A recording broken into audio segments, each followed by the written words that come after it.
Hola, ¿qué tal? Gracias por estar conectados con Universidad Más Vida. El día de hoy estamos con la maestra Isabela Carmín de canto en Escuela de Música Más Vida. Cuéntanos, maestra, ¿cómo fue que te iniciaste en este arte de la voz? Bueno, hola, primero que todo.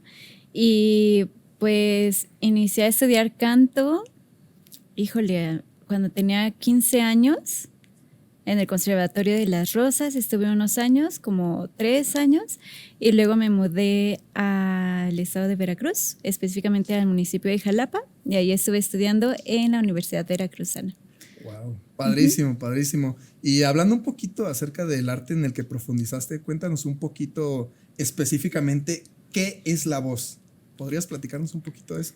Sí, médicamente o así como en Como tú general. la percibes o como tú Aquí. sabes qué es. Pues la voz es el sonido que se produce por el aire que pasa por unos pliegues vocales que tenemos en nuestra laringe, y eso es en sí la voz, que pues la usamos ahorita, la estamos usando, la usamos para cantar, etcétera.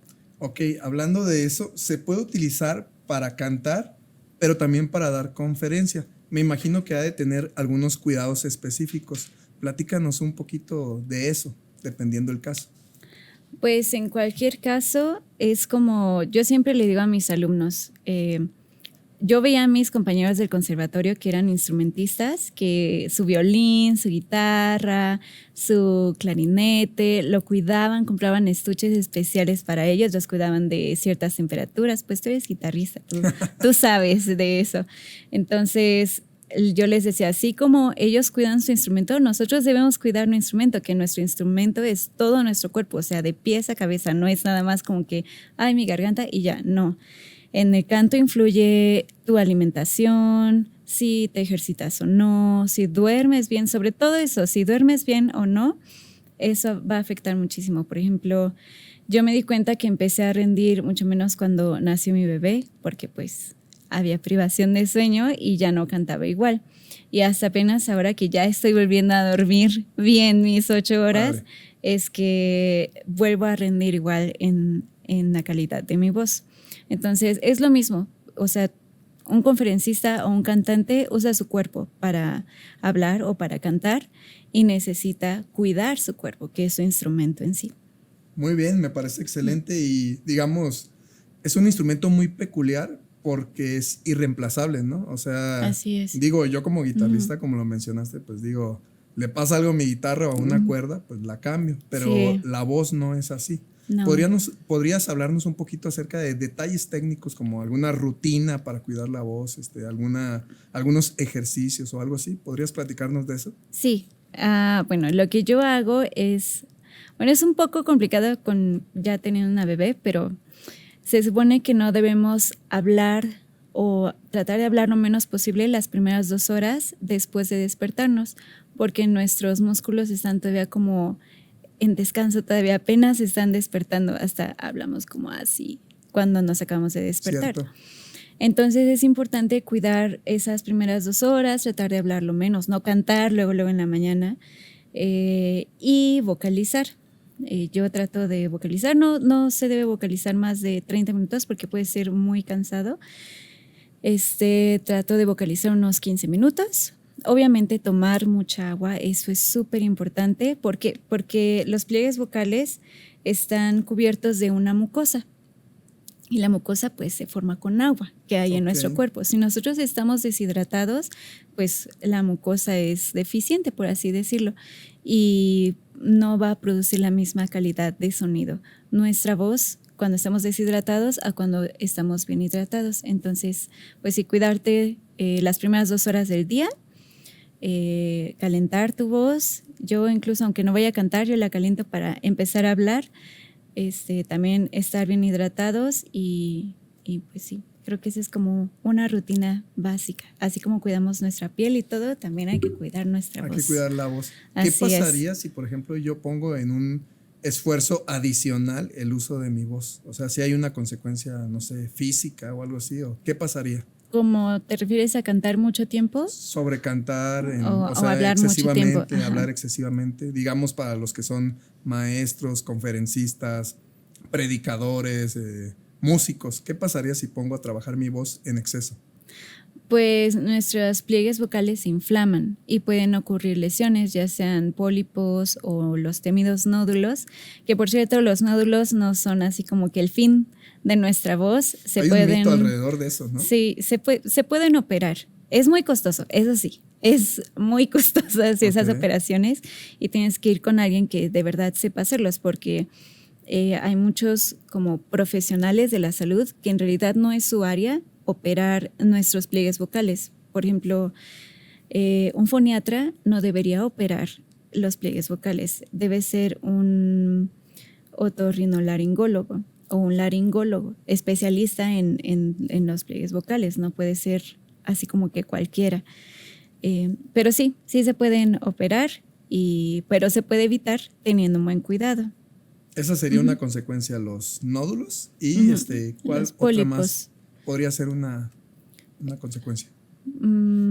¿O esta pues es la consecuencia como más relevante en pues, el descuido de la voz? Pues están nódulos, pólipos y obviamente la disfonía, que normalmente se conoce como estoy afónico. Esa es la disfonía.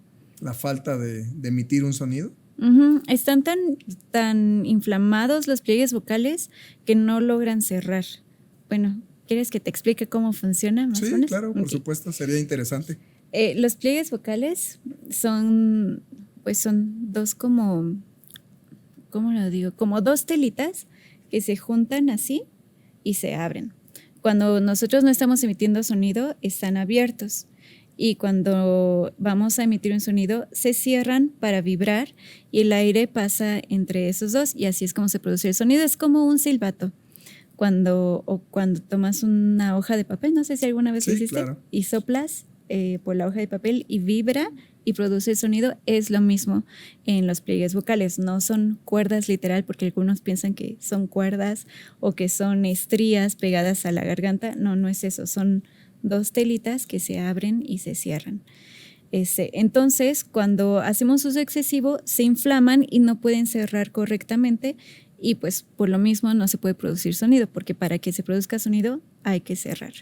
Muy interesante todo esto que nos platicas, maestra. También quisiera cambiar un poquito de tema en este sentido más artístico. La voz se utiliza para el arte que es el canto. Platícanos un poquito cómo es que surge esta necesidad en el ser humano por expresar ideas a través del canto, cómo se ha ido desarrollando, cómo ha ido evolucionando la manera de hacer el canto. Platícanos un poco acerca de esto. Pues tengo yo entendido que el canto es como fue de las primeras expresiones musicales del ser humano y de que se tienen registros realmente pues es dentro de la iglesia. Entonces empezó primero como en la iglesia. Obviamente había música afuera, ¿no? Como en los bares y así, como ahora también, pero empezó todo en la iglesia. Y de ahí pues fue evolucionando hacia escuchar música era como un lujo, porque pues obviamente antes no había celulares, no había iPods, no podías ir a todos lados y escuchar, no había ni radio, o sea, era así de que pues hay que pagar un espectáculo para poder escuchar música. Y pues primero fue en la iglesia y luego fue evolucionando a un asunto como más teatral, se puede decir. Y pues de ahí fue evolucionando más y más y más hasta donde estamos ahora. Pero sí, empezó en la iglesia. Y eso se me hace muy interesante. Y muy rescatable. ¿Tendrá algún objetivo social el canto? O sea, alguna tarea social. Yo creo que sí, porque como todo el arte es para expresar lo que estamos viviendo en este momento. En ese tiempo se cantaban o se construían óperas de acuerdo al entorno político que se estaba viviendo y en las obras de ópera se mostraba, ¿no? Todo, un poquito de lo que se había vivido y se hacían también como tipo protestas dentro de todo el arte, como de siempre. De una forma discreta, me imagino. Sí, pues como en todo, ¿no? Yo creo hasta ahora. Y pues de ahí fueron como saliendo muchos géneros muchos géneros musicales. Y pues sí. ¿Cuáles son las diferentes maneras de cantar? Porque digo, yo no soy cantante, pero sé que está tal vez el bel canto, el canto contemporáneo, no sé, o a lo mejor estoy revolviendo las cosas, pero la voz de cabeza, la voz de pecho. Yo escucho todo esto y la verdad es que pues no sé demasiado sobre esto. ¿Nos podrías explicar un poquito?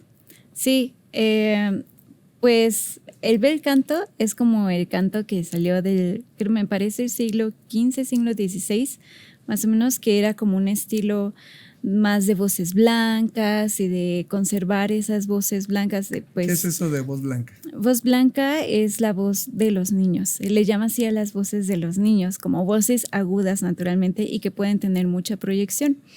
Y de ahí surgieron muchas teorías de cómo se debe cantar para proyectar una voz muy buena y obviamente se usaban las notas agudas para tener una mejor proyección, porque, por ejemplo, si tú y yo, o sea, simplemente las bocinas de los coches tienen sonidos agudos para que se puedan escuchar, las ambulancias tienen sonidos agudos para que todos se puedan escuchar. Entonces también las voces se buscaban sonidos agudos porque no había micrófonos, entonces para que se pudiera escuchar en la habitación donde sea que se estuviera presentando el canto. Y de ahí hay otras formas de cantar, como tú le dices, como la voz de pecho, que se usa más en el canto más contemporáneo, más popular. Y bueno, el bel canto se usa más la voz de cabeza, porque antes se creía que la voz resonaba literalmente en la cabeza, que no sé cómo se imaginaban. Eso está muy interesante. Sí, se imaginaban que teníamos un hueco y que el aire viajaba hacia ese hueco y ahí resonaba, pero eso no sucede. Y ¿qué también es lo que sucede en realidad? Simplemente es la sensación de las vibraciones, igual, o sea, los sonidos son vibraciones en frecuencias. Entonces, las frecuencias altas en nuestro cuerpo al emitirlas vibran un poquito más alto o da la sensación como que vibran en la nariz y para arriba. Y las más bajas, las frecuencias más bajas, se da la sensación de que vibra de la boca hacia el esternón. Pero ya se me fue. ¿Qué te estaba diciendo? Me estabas comentando acerca de los diferentes tipos o maneras de cantar. Ah, sí, gracias. Entonces, la voz de pecho que se usa normalmente en la voz popular, antes era como más solo voz de pecho, pero en la actualidad se mezclan estas dos. O sea, podemos escuchar cantantes contemporáneos como, no sé, yo siempre pongo de ejemplo a Ariana Grande porque soy su fan. Canta muy bien esa niña. Entonces, Ariana Grande hace mucha mezcla de su voz de pecho, su voz de cabeza y su voz mixta.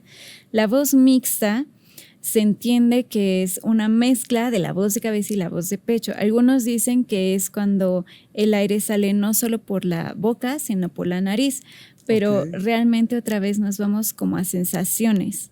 Yo, como a mí me gusta explicarlo a mis alumnos, es tu voz de pecho te va a dar la sensación de que vibra en el esternón o aquí. Tu voz mixta va a dar la sensación de que vibra en la zona de la nariz o de los pómulos. Y tu voz de cabeza va a dar la sensación de que vibra hacia arriba. Ahora, siempre les recalco, esto no está sucediendo, o sea, no es como que el aire está yendo ahí, sino simplemente son sensaciones. Es una percepción. Así es. ¿Por qué se da esta mixtura ahora en los géneros contemporáneos de mezclar los estilos de cantar o el tipo de voces? ¿Por qué sucede esto? ¿Hay una riqueza sonora o algo así? ¿Qué es lo que pasa? Sí, totalmente. Pues eso genera una riqueza en la música. No sé, o sea, yo escucho las canciones que escuchaban mis papás y digo, ay, pues está muy bonito. Y siento que, fíjate, se enfocaban más en los temas armónicos, porque las canciones de mis papás, de la era de mis papás, a veces tienen armonías muy complejas, muy, muy complejas. Y la voz no es tan compleja, es muy fácil, todo es voz de pecho. Pero ahora es al revés. Yo quiero sacar una canción y veo que está bien fácil. Prácticamente es primero, cuarto, quinto y sexto. Toda la canción. Pero la voz es otro nivel, o sea, empieza el verso, no sé, en un la 3 y sube hasta un, no sé, mi 6, ¿no? O sea, hace todo ese recorrido, esos saltos, es muchísimo más complejo. Y para dar esa riqueza, pues uno tiene que tener una buena técnica, porque volvemos a lo del el mal uso. Si no sé cómo hacer bien mi voz de cabeza o mi voz de pecho, porque por ejemplo yo no podía cantar con mi voz de pecho. Para mí ¿Ah, sí? era muy complicado, sí. ¿Y voz de pecho debe de ser lo más común? ¿O qué Ajá, sucede? pues tú ahorita al hablar y yo al hablar estamos usando nuestra voz de pecho. Esa es la Ok. voz de pecho. Pero yo desde niña canté con mi voz de cabeza. Oh. Entonces siempre cantaba así. Y cuando entré al conservatorio, pues las maestras estaban muy complacidas porque dijeron, pues ya canta con su voz de cabeza, pues sí, que entre a canto. Y cuando me fui a Veracruz a estudiar música popular, me costó mucho trabajo. O sea, yo en mi voz de pecho no pasaba del mi central. Nada más cantaba do, re y mi con mi voz de pecho. Muy Nada poco. más esas 3 notas. No podía pasar de ahí. Y te digo, o sea, uno tiene que aprender a desarrollar las otras técnicas para poder cantar, para poder dar esa riqueza, como dices. Me gustó esa palabra. Da una riqueza sonora. Muy bien, muy bien. Efectivamente. También he sabido un poco que necesitan los cantantes un cierto entrenamiento para identificar tonos o acordes, ritmos, todas estas situaciones. Platícanos un poco de esto. ¿Qué es lo que se necesita como formación técnica para, digamos, lograr una entonación, por Ya. mínimo, ¿no? En un cantante. Sí, fíjate que me he topado con algunos alumnos que les cuesta mucho trabajo afinar y lo logran. Y me he topado con otros que son, o sea, son muy excelentes en su oído. Y yo pienso es como, unos nacen con eso y otros pues no nacen con eso. Y no está mal. También me da a veces como un poco de tristeza que algunos alumnos me dicen, es que me dijeron que no iba a poder cantar. Y yo, no, todos pueden cantar. Yo soy de la teoría, el pensamiento de que todos pueden cantar. Y uno de los ejercicios para afinación, ahora estos ejercicios no son divertidos. Hay como una advertencia, no son ¿Sí? divertidos. Es repetición, repetir las notas, escuchar y escuchar las notas. También me topo con algunos alumnos que les es muy fácil imitar el sonido de la voz. Es decir, no sé, tú tocas un do en tu guitarra y yo me pierdo, pero lo cantas y lo entono. O escuchan un piano que toca el do y no dan con la nota, pero en cuanto lo canto yo, lo entonan. Entonces, ¿cuál podría ser la solución ahí? ¿Tener un instructor, un maestro de canto? ¿Cómo funcionaría? Pues para entonación, creo que lo pueden hacer, pues sí, siempre de preferencia con un maestro, porque la voz es un instrumento muy delicado. O sea, como dices, si tu cuerda se rompe de la guitarra, pues ya no. Pero si tú estás como experimentando y te dañas tus pliegues vocales, es un problema mucho más grande. Entonces, sí, siempre de la mano de un maestro. Pero si no es como que, no, pues no es tu prioridad conseguir un maestro de canto y quieres entonar, pues puedes hacer ejercicios de repetición. ¿A qué me refiero? Por ejemplo, en un teclado, puede ser incluso un teclado virtual que descargas en tu teléfono, empiezas a tocar la escala de do, que son todas las teclas blancas. Todas esas son la escala de do. Entonces tocas, por ejemplo, do, no me sé la nota de memoria, pero tocas do, ¿no? Imaginemos que esto es do. Do, ¿eso es do? No sé, ¿tú sabes? ¿Eso es do o no? Pues no sé, sería difícil sin un instrumento que nos dé el parámetro, ¿no? Bueno, entonces pero tú imaginemos tocas do. Que sí es. Imaginemos que es. Entonces do. Do, entonces tú tocas, tan, lo escuchas.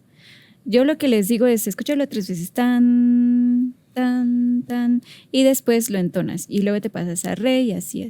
O sea, con cada nota. ¿Quiere Escúchalo decir que el 3 cantante veces. de lo que escucha toma para poder reproducir un sonido o cómo funciona esto? Es muy interesante. Luego digo, ¿cómo pueden hacer música? Es algo como muy abstracto, pero ¿de dónde toman estas referencias o cómo funciona? Pues de la imitación, o sea, es como un bebé.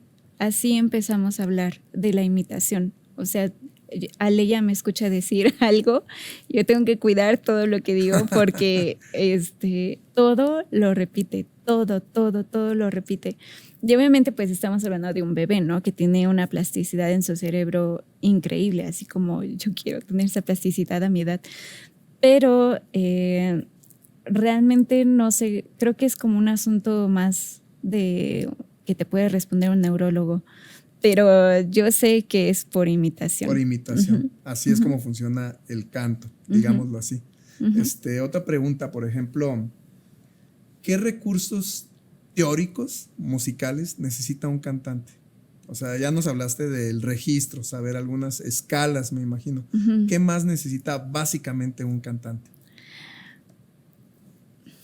Eso es como muy peleado. Incluso alguna vez algún alumno porque me dijo... existen estas dos corrientes sí. del cantante lírico y el cantante, pues, no sé, teórico, profesional, no sé cómo llamarlo. Entonces, ¿qué recursos se necesitan?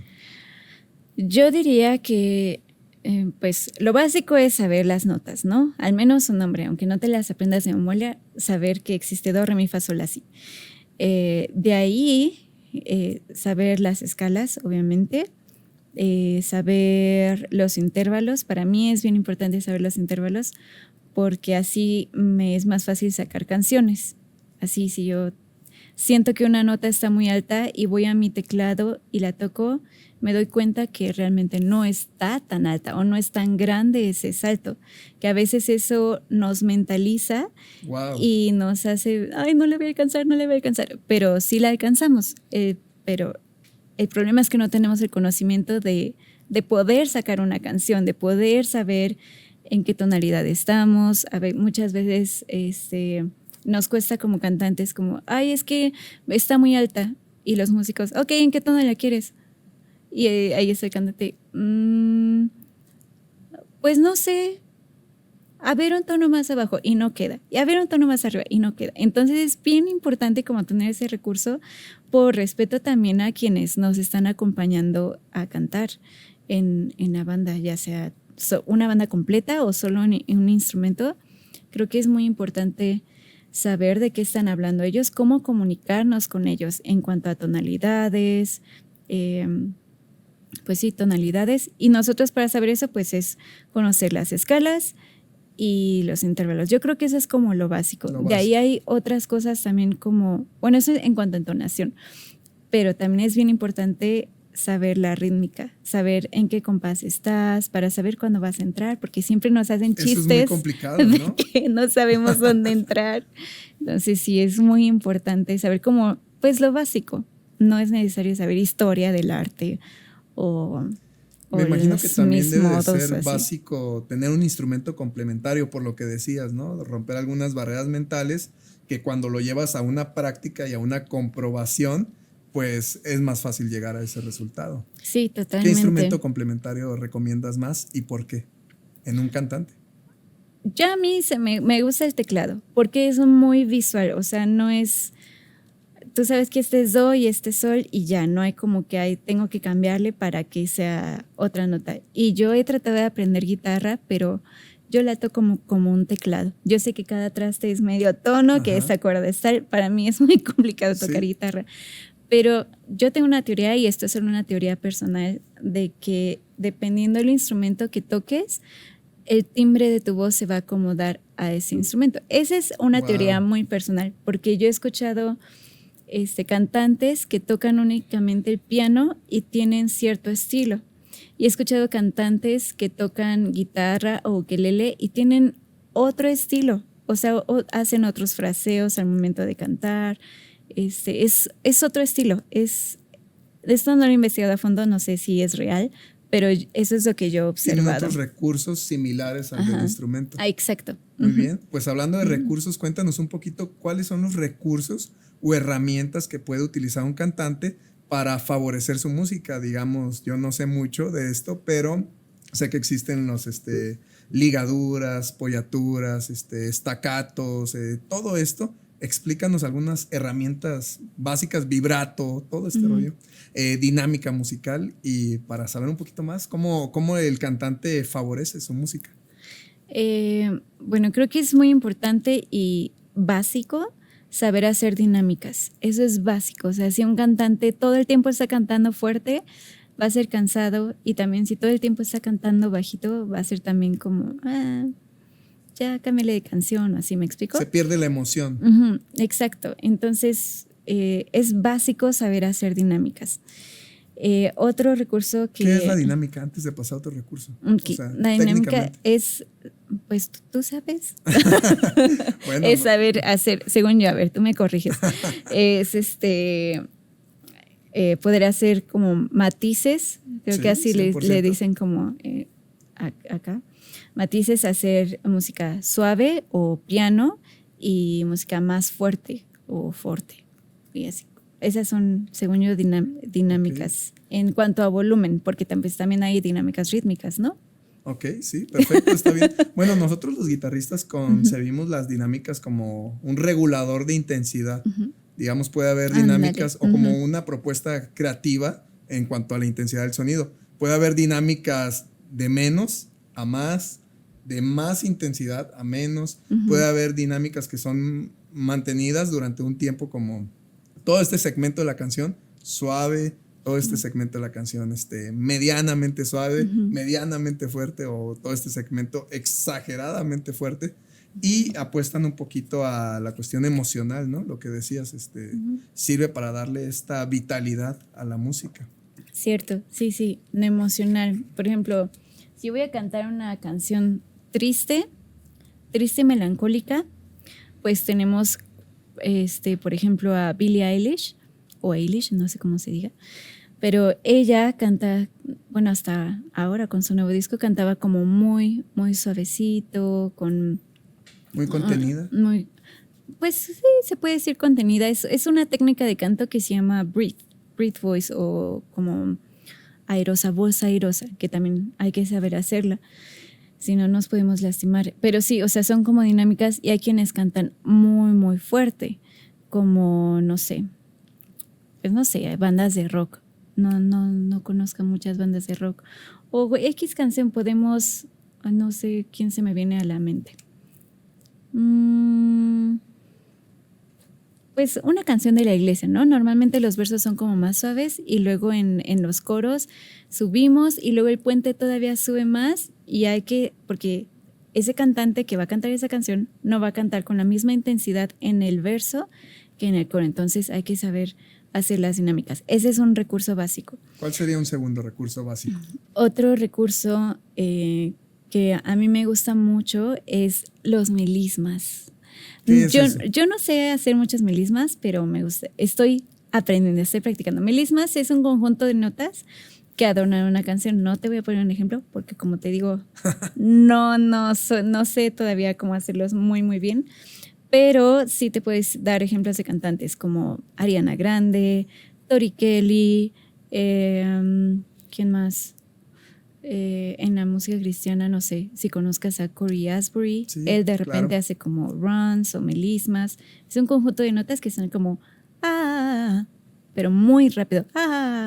Se usa también mucho en el gospel.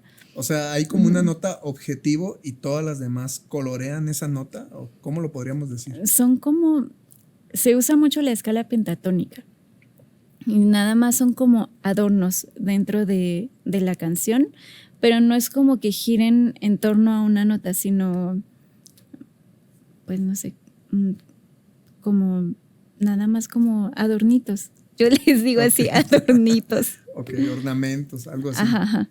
Ok, muy bien. ¿Cuál podría ser un tercer recurso básico en el canto? De este tipo, ya hablamos dinámicas, melismas. Vibrato, por ejemplo, esa es muy sonada entre los cantantes. ¿Qué es el vibrato en la voz? Es algo muy peleado, porque hay muchos que dicen que no, que sí lo puedes conseguir y hazle así, así, así. Pero realmente un vibrato se va a conseguir cuando estás totalmente relajado. El vibrato es... híjole, ahora sí me la pusiste difícil. ¿Tú cómo describirías un vibrato en la guitarra? En la guitarra yo lo describiría como a lo mejor flexionar un poco la nota para conseguir el efecto de que está durando un poco más o algo así, no sé. Ok. O sea, por ejemplo, en la guitarra, para yo hacer un vibrato, yo muevo la cuerda, la muevo un poco. O sea, puede haber un vibrato nada más como de sensación. En la guitarra lo hago hacia los lados. O puede haber un vibrato literalmente tonal. O sea, muevo la cuerda, cambia de un tono a otro rápidamente. Okay. Pero a lo mejor mi cerebro solamente logra recordar la nota principal. Okay. Eso yo lo diría en la guitarra. No sé si en la voz pudiera ser. A lo mejor pudiera ser como un efecto para mantener una nota o para dar la sensación de intensidad en una nota, no sé. Pues no es de intensidad, yo pienso que es más como un recurso igual interpretativo.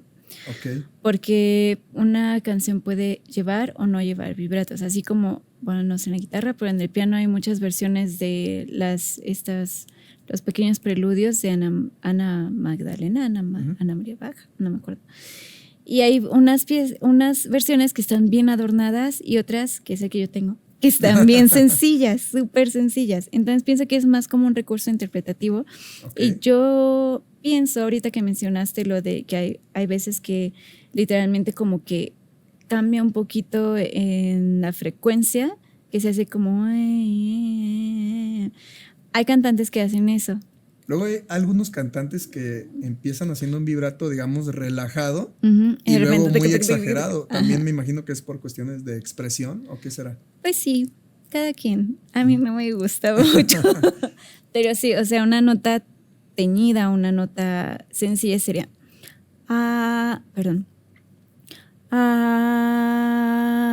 y aún ahí se escuchó como un poquito vibrato. Y ahora ahí traté de contenerla y ahora la voy a relajar. Ahí le estoy exagerando, pero eso es literalmente vibrato, o sea, como que vibra es una... Y sí, eso. Muy bien, he escuchado acerca de otro recurso, por ejemplo, como notas apoyadas o algo así. ¿Qué hay de eso en el canto? O como apoyaturas musicales. ¿Apoyaturas? Apoyaturas musicales. Pues... Ay, híjole, es que yo soy bien plana en mi canto, pero sí, o sea, si nosotros viéramos una partitura, una apoyatura del canto se vería como, no sé si en la guitarra así se ve, pero en las de piano se ve una notita chiquita. Exacto. Y una nota normal. ¿Qué simboliza eso en la voz? Pues que vas a hacer rápidamente esa nota chiquita y te vas a recargar. En la otra es como, a ver, híjole. Ay, oh, tu amor me envuelve, me sostiene, amor sin condición. Como algo así, desafinado, pero sin condición. Okay. Algo así. Ok. ¿Sí se entiende? Bien. Sí, me parece bien. También creo que un recurso muy importante es el aire. ¿Qué nos podrías decir de el aire en la voz? Yo creo que es, bueno, no soy cantante, me gustaría hacerlo, pero creo que es como nuestra materia prima o algo así. ¿Qué pasa con el aire? O sea, ¿qué sucede con la respiración, por ejemplo? Hay muchos mitos alrededor del canto y de hecho se sigue enseñando en la actualidad estos mitos que no son verdad. O sea, yo apenas me estoy enterando de que no es verdad esto, que lo principal en el canto es el aire. Y esto ha ocasionado tanta tensión en tantos cantantes, tantos nódulos, o sea, ha ocasionado cosas muy feas. El pensar que el aire es lo más importante en el canto, cuando en realidad no es así. Sí es importante, obviamente, porque, como decíamos, están los pliegues y lo que produce el sonido es el aire pasando. Pero siento que tantas veces enseñamos, porque yo también lo llegué a enseñar, que hay que saber manejar el diafragma, hay que saber esto, hay que saber lo otro, y ocasionamos tensión en nuestros alumnos al tratar de controlar ese proceso de respiración que realmente debería ser totalmente natural. Wow. Y al decirles, es que tienes que hacer esto, tienes que controlar el diafragma, tienes que bajar tus hombros, sube los hombros, sube la panza, empuja la panza. Todo esto ocasiona tensión en los cantantes. Y por querer estar al pendiente de todo. Exacto. Y es imposible. Exacto. Y yo empecé a sospechar que algo estaba mal con esa información cuando nació mi bebé. Oh. Porque yo dije, ok, tengo un ser humano nuevo aquí, lo voy a estudiar. Entonces, cuando ella lloraba, yo veía su abdomen que se sumía y agarraba aire y se inflaba. O sea, totalmente natural. Wow. Cuando a mí me habían enseñado tienes que empujar tu abdomen cuando quieres sacar un sonido. O sea, era lo contrario. Y yo observé eso y dije, pues tal vez para el canto es diferente, pero algo en mí como que no me dejaba en paz. Y hasta apenas hace poco es que estoy como reaprendiendo todo esto. Y pues sí, o sea, hay músculos, bueno, esta teoría habla como de la evolución y todo, que pues no estoy yo de acuerdo, pero habla de nosotros por ser, por caminar erguidos, hay músculos que sostienen, que nos sostienen, que es un músculo grande que está por aquí, no recuerdo cómo se llama, y otro por la espalda. Y estos los empezamos a modificar con nuestra forma de sentarnos, nuestra forma de caminar, si nos mantenemos, nuestra forma de dormir, toda la tensión, el estrés, todo eso afecta a nuestra, pues sí, la tensión que hay en nuestros músculos, y esto afecta a la respiración, porque la respiración nosotros pensamos, pues nada más inhalo y exhalo y ya, pero no, o sea, es un proceso un poquito más complejo que conlleva, ya sabemos, el uso del diafragma, que el diafragma, pues, no sé si sepas, pero es como un bistec literal que está aquí. Debajo de los pulmones, ¿no? Ajá, que divide los pulmones de nuestros intestinos, todo. Ese es su trabajo. Entonces, cuando está en posición de descanso, está así. Digo descanso porque todo el tiempo estamos respirando. Entonces, más bien, cuando exhalamos, hace eso, y cuando inhalamos, se extiende. Ahora, cuando se extiende, nuestras costillas flotantes deben expandirse hacia los lados. Pero muchos alumnos les cuesta trabajo hacer ese movimiento porque estamos acostumbrados como a, por ejemplo, no sé tú, pero mi mamá nos decía como, camina así, sume tu panza y es el otro. Y estas cosas que nos enseñan a hacer con nuestro cuerpo interfieren en el proceso de la respiración. Así es, exactamente. O sea, yo veo a mi bebé con su pancita afuera todo el día y es usando feliz. El diafragma. Ajá, sí, o sea, ella es feliz así y respira muy bien y todo. Y pues nosotros deberíamos buscar esa misma sensación de relajación. Incluso si a alguien le cuesta trabajo como poder relajar su cuerpo de forma que sus costillas flotantes se puedan mover hacia los lados libremente, lo más fácil que pueden hacer para identificar ese movimiento es acostarse, donde sea, pero acostarse y respirar profundo, y van a ver cómo su abdomen sube, y si tocan sus costillas van a sentir que se expande. Padrísimo. Entonces, sí, la respiración es algo muy importante, pero no es tan importante. Es más importante. No hay que estar tan preocupado por hacerlo mecánicamente, digamos. Exacto. Más bien hay que preocuparse por conseguir una respiración realmente natural. Perfecto. Realmente natural. Muy bien. Pues hemos estado muy contentos en esta plática contigo, maestra Carmín. Y para finalizar te quiero hacer una pregunta difícil. Okay. La pregunta difícil es esta. ¿Por qué consideras que el canto es importante en la iglesia contemporánea? Según tu percepción. No tiene que ser como una tesis así muy formal, sino tú en tu persona. ¿Por qué consideras que esta expresión musical es tan importante en la vida de la iglesia? ¿En lo personal? Ok, pero voy a hablar en lo personal. Sí, puedes hablar en lo personal, desde tu punto de vista religioso, o sea, espiritual, ¿no? No hay problema. Adelante. Bueno, en lo personal, para mí es muy, muy importante el canto, porque hay veces que me puedo expresar mejor cantando que hablando o que escribiendo. Para mí es más fácil expresarnos así. Y aparte pienso que, o sea, en general, la música siempre nos une. O sea, no sé si te has dado cuenta en los conciertos, como que nadie se conoce y de repente cantan una canción que todos se saben y se abrazan y levantan el celular, sí, claro, y ¡ay, amigo! Y así. Entonces, creo que la música es un arte que nos une. Y pues yo entiendo también, por ejemplo, cuando estábamos en la casa de oración, aquí en Más Vida, había sesiones instrumentales y estaba padre, ¿no?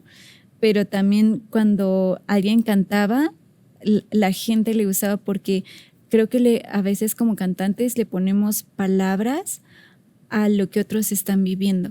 Wow. Yo así lo veo cuando estoy cantando en la iglesia.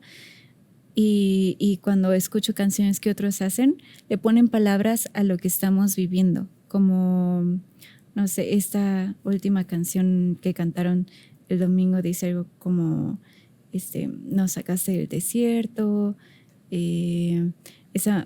parafraseando dice como estábamos perdidos, tú nos rescataste, gracias. Y ya me acuerdo, dice, no sé cómo lo vas a hacer, pero sé que lo vas a hacer. Wow. Entonces, eso, sobre todo en esa temporada que estamos viviendo, como que todos, al menos yo vivo así como, pues yo no sé, Dios, no sé cómo le vas a hacer, pero yo confío en ti. Es como esa declaración y que a veces no se nos ocurre a nosotros que no componemos canciones, como decirlo. Y escuchar a alguien decirlo y poder unirnos como iglesia, como familia y cantar y declarar eso, creo que no sé, para mí siempre que canto algo es como, sí es cierto. ¿Sí me explico? Sí, claro, por supuesto. Sobre todo me encantó cómo lo resumiste diciendo, es importante el canto porque le pone palabras a lo que nos cuesta expresar. Entonces creo que estuvo genial. Pues muchas gracias, maestra Isabela Carmín. Y gracias también a todos ustedes por estar conectados con Universidad Más Vida y nos vemos en la siguiente edición de este podcast. Saludos.